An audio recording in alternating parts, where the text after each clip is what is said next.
जय हिंद। नमस्कार साथियों, कैसे हैं आप सभी लोग। उम्मीद करते हैं कि आप सभी लोग अच्छे होंगे और आप सभी लोग की तैयारी जो है साथियों बिल्कुल ही अच्छी तरीके से चल रही होगी।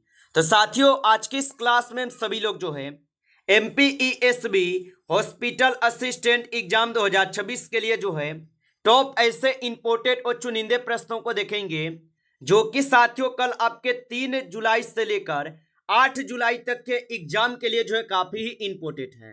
तो साथियों, यदि कल आपका एग्जाम 3 या 4 जुलाई को ही है तो आपके लिए क्लास जो साथियों रामबाण क्लास साबित होंगे, क्योंकि साथियों पिछले जितने भी शिफ्टों में आपके एग्जाम हुए हैं और उन शिफ्टों में साथियों जिस टॉपिक से क्वेश्चन आपके पूछे जा रहे हैं, आज की इस क्लास में हम सभी लोग उन्हीं टॉपिक से क्वेश्चन को करेंगे। तो चलिए फिर क्लास को स्टार्ट करते हैं और देखिएगा कि क्वेश्चन जो है क्या पूछा है। क्वेश्चन यहाँ पे आपसे पूछे गए हैं और क्वेश्चन क्या पूछा है कि भारतीय संविधान का कौन सा अनुच्छेद राष्ट्रपति को अध्यादेश जारी करने की शक्ति देता है। चलिए बताइएगा। ये सभी क्वेश्चन काफी इंपोर्टेंट और चुनिंदे क्वेश्चन है, जो कि आपके एग्जाम में 100% आपको पूछे जाएंगे। और बताइए कि भारतीय संविधान का कौन सा अनुच्छेद राष्ट्रपति को अध्यादेश जारी करने की शक्ति जो है देता है। तो याद रखेंगे अनुच्छेद 123 होगा। ऑप्शन ए यहाँ पे सही जवाब है, अनुच्छेद 123 से है।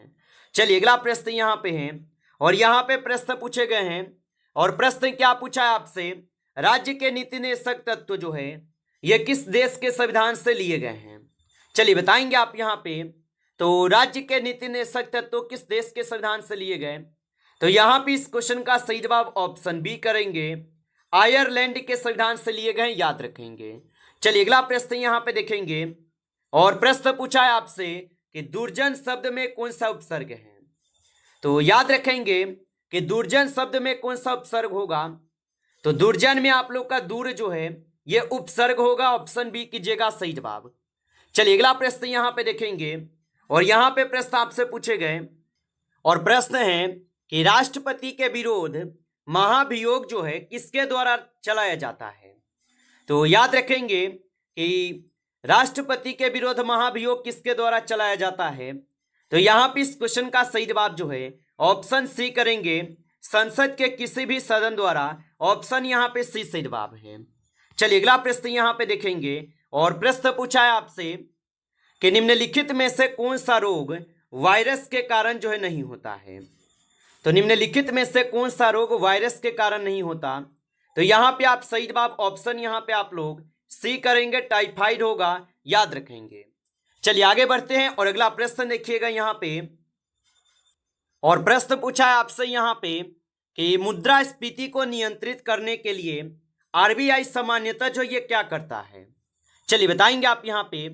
तो मुद्रास्फीति को नियंत्रित करने के लिए RBI सामान्यतः क्या करता है, तो ये करते हैं आप सभी लोग का रेपो रेट बढ़ाता है, ऑप्शन यहाँ पे बी करेंगे। इस क्वेश्चन का आप सही जवाब याद रखेंगे। चलिए अगला प्रश्न यहाँ पे देखिएगा और यहाँ पे प्रश्न आपसे पूछे गए हैं, निम्नलिखित में से कौन सा मुगल सम्राट निरक्षर था। तो निम्नलिखित में से कौन सा मुगल सम्राट निरक्षर था। तो याद रखेंगे यहाँ पे अकबर हो जाएगा, ऑप्शन बी जो है सही जवाब है, अकबर होगा। चलिए अगला प्रश्न यहाँ पे देखेंगे और यहाँ पे प्रश्न आपसे पूछे गए हैं कि राम बहुत तेज दौड़ता है, इस वाक्य में बहुत क्या है। चलिए लगाएंगे आंसर आप सभी लोग कि राम बहुत तेज दौड़ता है और इस वाक्य में बहुत क्या है। तो ये हो जाएंगे आप सभी लोग का क्रिया विशेषण, ऑप्शन बी कीजिएगा क्रिया विशेषण। चलिए अगला प्रश्न यहाँ पे देखेंगे, भारत में राजकोषीय घाटा किससे जो है संबंधित है। तो भारत में राजकोषीय घाटा किससे संबंधित होगा। तो यह संबंधित है केंद्र सरकार के बजट से, ऑप्शन यहाँ पे बी जो है सही जवाब करेंगे, केंद्र सरकार के बजट से। चलिए अगला प्रश्न यहाँ पे देखेंगे कि स्वराज मेरा जन्मसिद्ध अधिकार है का नारा जो है किसने दिया था। चलिए बताएंगे आप यहाँ पे। और साथियों, आप अभी तक इस क्लास को लाइक नहीं किए हैं तो आप इस क्लास को जो है एक बार लाइक कर लेंगे। नए जुड़े हैं आप इस चैनल पे तो चैनल को भी आप सब्सक्राइब करके और नोटिफिकेशन को भी ऑल पे दबा के जुड़ जाइएगा, जिससे कि जब भी कोई नई क्लास हो सबसे पहले जो है क्लास का नोटिफिकेशन आपके पास पहुंच सके। तो आप इस चैनल को सब्सक्राइब कर लीजिएगा और बताएंगे कि स्वराज मेरा जन्मसिद्ध अधिकार है और ये नारा किसने दिया था। तो ये नारा दिए हुए थे यहाँ पे कौन? तो आप बताएंगे बाल गंगाधर तिलक। ऑप्शन यहाँ पे बी जो है सही जवाब है, बाल गंगाधर तिलक होगा। चलिए अगला प्रश्न यहाँ पे देखेंगे, और यहाँ पे प्रश्न है कि रजनी का पर्यायवाची कौन सा है? तो रजनी का पर्यायवाची जो है निशा हो जाएगा। ऑप्शन यहाँ पे बी सही जवाब है, निशा होगा। चलिए अगला प्रश्न यहाँ पे है, और प्रश्न है कि मानव शरीर में लाल रक्त कणिकाओं का निर्माण जो है कहाँ होता है? तो मानव शरीर में लाल रक्त कणिकाओं का जो निर्माण है ये अस्थि मज्जा में होते हैं। ऑप्शन सी कीजिएगा, अस्थि मज्जा में। चलिए अगला प्रश्न यहाँ पे देखेंगे, और यहाँ पे प्रश्न है कि नीलकंठ में कौन सा समास है? तो नीलकंठ में जो है कौन सा समास होगा? तो नीलकंठ में बहुब्रीहि समास है। ऑप्शन बी कीजिएगा, बहुब्रीहि समास होगा। चलिए अगला प्रश्न यहाँ पे देखेंगे, भारत में सर्वाधिक कॉफी उत्पादन किस राज्य में जो है होता है? तो भारत में सर्वाधिक कॉफी उत्पादन किस राज्य में होता है? तो कॉफी उत्पादन सबसे ज्यादा कर्नाटक में होते हैं। ऑप्शन बी को यहाँ पे सही जवाब करेंगे, कर्नाटक में। चलिए अगला प्रश्न यहाँ पे देखेंगे, भारत के नियंत्रक एवं महालेखा परीक्षक की नियुक्ति जो है कौन करता है? तो भारत के नियंत्रक एवं महालेखा परीक्षक की नियुक्ति जो है राष्ट्रपति करते हैं। ऑप्शन यहाँ पे सी कीजिएगा, राष्ट्रपति। चलिए अगला प्रश्न यहाँ पे देखेंगे, और यहाँ पे प्रश्न पूछा है निम्नलिखित में से कौन सी गैस अम्लीय वर्षा का प्रमुख कारण है? चलिए बताएंगे आप यहाँ पे, तो निम्नलिखित में से कौन सा गैस अम्लीय वर्षा का प्रमुख कारण है? तो यहाँ पे सही जवाब सी हो जाएंगे, सल्फर डाइऑक्साइड होगा। ऑप्शन सी सही जवाब है।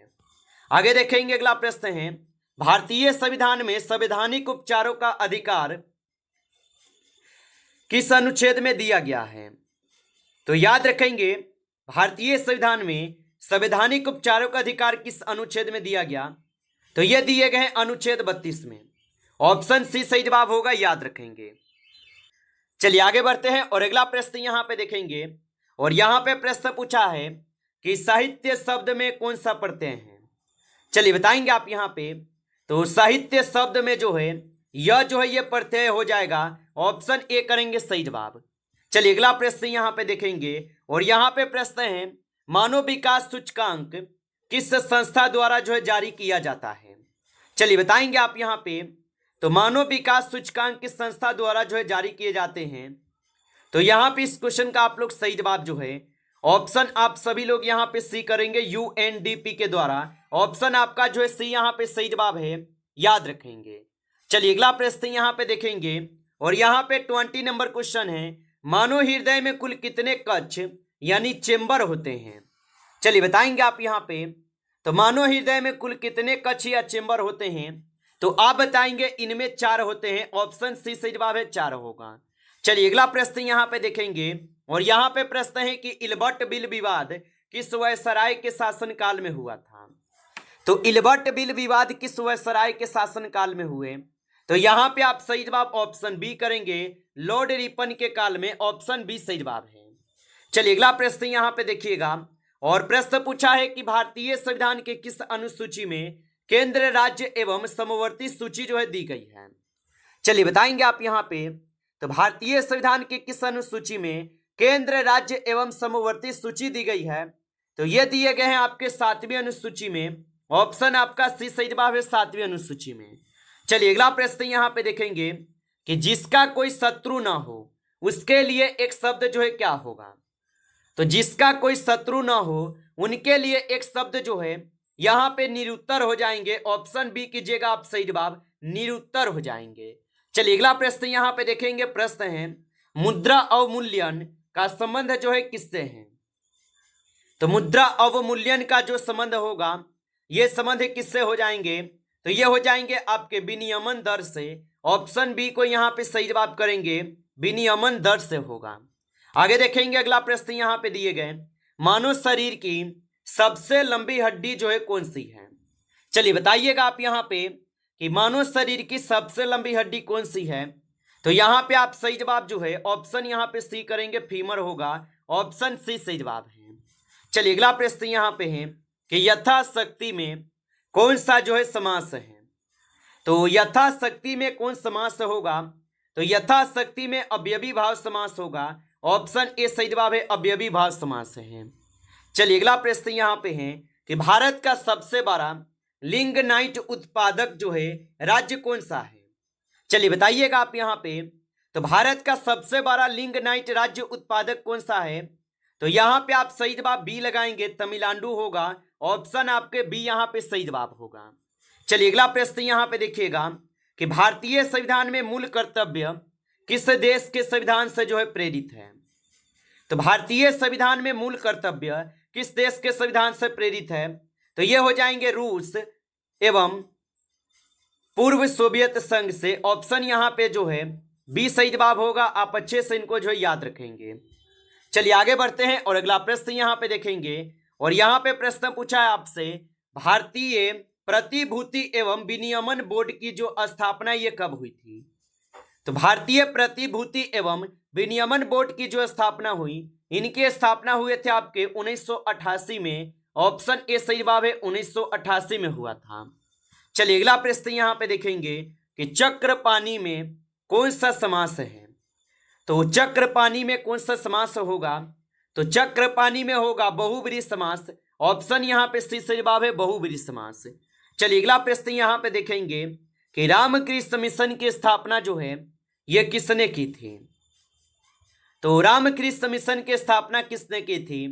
तो रामकृष्ण मिशन की स्थापना किए थे स्वामी विवेकानंद। ऑप्शन यहाँ पे बी सही जवाब है, स्वामी विवेकानंद होगा। चलिए अगला प्रश्न यहाँ पे है, भारत में सबसे अधिक वर्षा वाला स्थान कौन सा है। चलिए बताएंगे आप यहाँ पे कि भारत में सबसे अधिक वर्षा वाला स्थान कौन सा है। तो मानसी राम यहाँ पे इस क्वेश्चन का सही जवाब होगा, मानसी में राम हो जाएंगे। चलिए अगला प्रश्न यहाँ पे देखेंगे। प्रश्न पूछा है कि विद्युत शक्ति का एसआई जो है मात्रक क्या है। तो विद्युत शक्ति का एसआई मात्रक क्या है। तो विद्युत शक्ति का एसआई मात्रक वाट होगा। ऑप्शन यहाँ पे बी सही जवाब है, वाट होगा। चलिए अगला प्रश्न यहाँ पे है और यहाँ पे प्रश्न पूछा है कि अधोगति का सही जो है संधि विच्छेद क्या है। तो अधोगति का सही संधि विच्छेद जो है यहाँ पे अध जो है गति होगा, जो कि ऑप्शन ए यहाँ पे इस क्वेश्चन का बिल्कुल ही सही जवाब हो जाएंगे। आगे देखेंगे अगला प्रश्न यहाँ पे दिए गए हैं कि भारत में संविधान का संरक्षक जो है किसे माना जाता है। तो भारत में संविधान का संरक्षक किसे मानते हैं। तो भारत में संविधान का संरक्षक माने जाते हैं सर्वोच्च न्यायालय को। ऑप्शन यहाँ पे सी सही जवाब है, सर्वोच्च न्यायालय को माने जाते हैं, याद रखेंगे। नमस्कार साथियों, इस क्लास में आपके टॉप 35 क्वेश्चन थे जो काफी इंपॉर्टेंट क्वेश्चन थे। साथियों यदि आपको क्लास अच्छा लगा हो तो क्लास को लाइक करेंगे। नए जुड़े आप इस चैनल पे तो चैनल को सब्सक्राइब करके ऑल नोटिफिकेशन को ऑल पे दबा के जुड़ जाइए, जिससे कि जब भी कोई नई क्लास हो सबसे पहले क्लास का नोटिफिकेशन जो है आपके पास पहुंच सके। तो आप इस चैनल को सब्सक्राइब कर लीजिएगा। चलिए फिर मिलते हैं आपसे एक नेक्स्ट टॉपिक के साथ नेक्स्ट क्लास में। तब तक के लिए जय हिंद, जय भारत।